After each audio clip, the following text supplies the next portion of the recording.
sa kanilang mall. Yan yung dati binidyo ko dati. Yung Chinese lantern, Chinese Christmas, Chinese trees. Punta ako ngayon sa third floor sa DIY kasi bibili ako ng ano ba yun, yung panang panggupit, yung pang-ahit ba, yung ahit ng gupit kasi magpa-practice nga akong maggamit ng ganun. Maggugupit ako sa Sunday.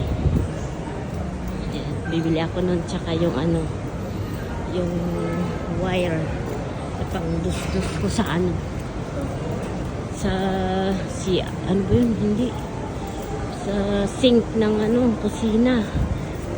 Problema namin yun ni madam, hindi ano yung tubig nag-i-stuck sa may ano. Try ko bumili ng wire na pang ano. Tapos kasi sinubukan ko yung drainage remover. Ginuhos ko lahat. Walang epekto. Sayang lang yung 15 ringgit ni madam. 15-20 pa naman yung bili ko dun.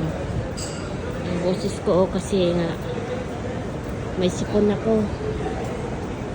Pangatlong araw na ngayon. Hindi ko alam kung anong nangyari. Sa kaliligo ko yata. Naligo ako sa swimming pool. Tapos kaya hindi na ako naligo kasi baka madumi. Ayoko na. Mahirap na. Magkasakit ulit ako ngayon. Ayoko na. Ano, Mr. DIY. Saan na yung Mr. DIY? Ayan. Ito ako. Tingin lang ako dyan. Sige na guys. Ay, tignan ko muna yon. Ano ba yun? Yung panggupit na yun. Pang-ahit. Hindi panggupit. Meron yun eh. Tsaka may kasamang suklay yan eh. Dito ba yun? Pa talaga yung boses ko Dito yun eh. Dito ba yun? Diba? Puro medyas yan. Ay, dito. Have a good time. Dito. Meron pa yung mga pang ano ng mga kilay. Ito. Saan na yun? Yung ano lang. Pwede naman to.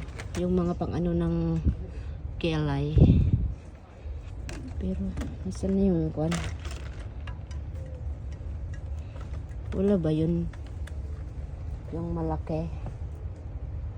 Bakit parang wala Chill. Saan ba yun? Wala naman. Ganito lang ang meron. Liit eh.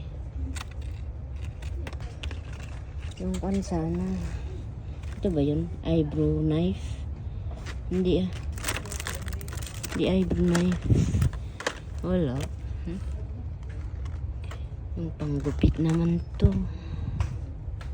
Tingnan ko nga muna guys.